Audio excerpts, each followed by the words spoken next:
দ্রোহের কার্নিভালের পর এবার দ্রোহের film festival. Kolkata আন্তর্জাতিক চলচ্চিত্র উৎসবের সূচনা যেদিন হলো সেদিনই দ্রোহের ফিল্ম ফেস্টিভ্যালে ডাক দেওয়া হলো জয়েন্ট প্ল্যাটফর্ম অফ ডক্টরস এবং অভয়া মঞ্চের তরফে।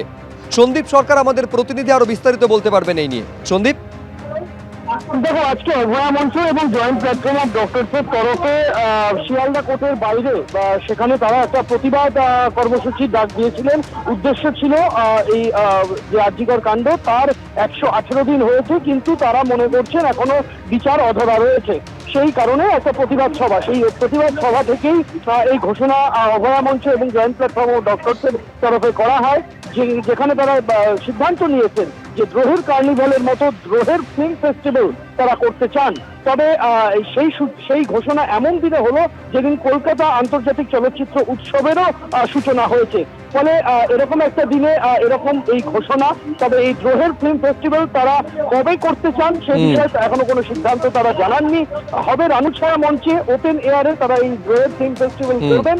তবে কবে করবেন, ফিল্ম ফেস্টিভ্যাল চলাকালীন করবেন নাকি পরবর্তীতে করবেন, কলকাতা আন্তর্জাতিক চলচ্চিত্র উৎসব চলাকালীন তারা করবেন নাকি পরবর্তীতে করবেন, সেই সিদ্ধান্ত তারা পরবর্তীতে জানাবেন, এমনটাই জানিয়েছে। ধন্যবাদ সন্দীপ। তপন সিনহা আমার মনে আছে, আজকের দিনটায় আমি 26 দিনের একটা অনশন শুরু করেছিলাম। তখন তপনদার সাথে আমার আলাপ ছিল না, কিন্তু উনি আমাকে একটা চিঠি লিখেছিলেন। সেই চিঠিটা আজও আমি রেখে দিয়েছি আমার আন্দোলনটাকে অভিনন্দন জানিয়ে। এই হিসেবে তপনদাকে চিনতাম।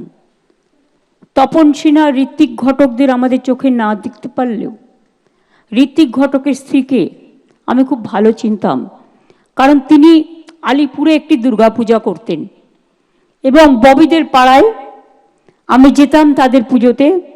সুরমা ঘটক, সিনেমার কোনো বাউন্ডারি নেই, এই পৃথিবী একটাই দেশ, আমরা সবাই এক।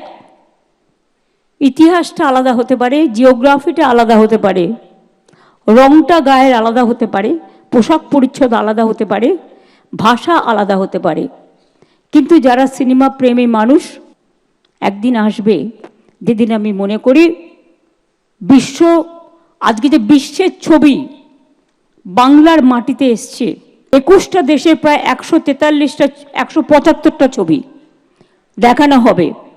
আর ফ্রান্স যেহেতু এবারে আমাদের থিম কান্ট্রি, ফোকাস কান্ট্রি, তাই ফ্রান্সেরও 21টা সিনেমা দেখানো হবে 11 তারিখ পর্যন্ত বিভিন্ন হলে।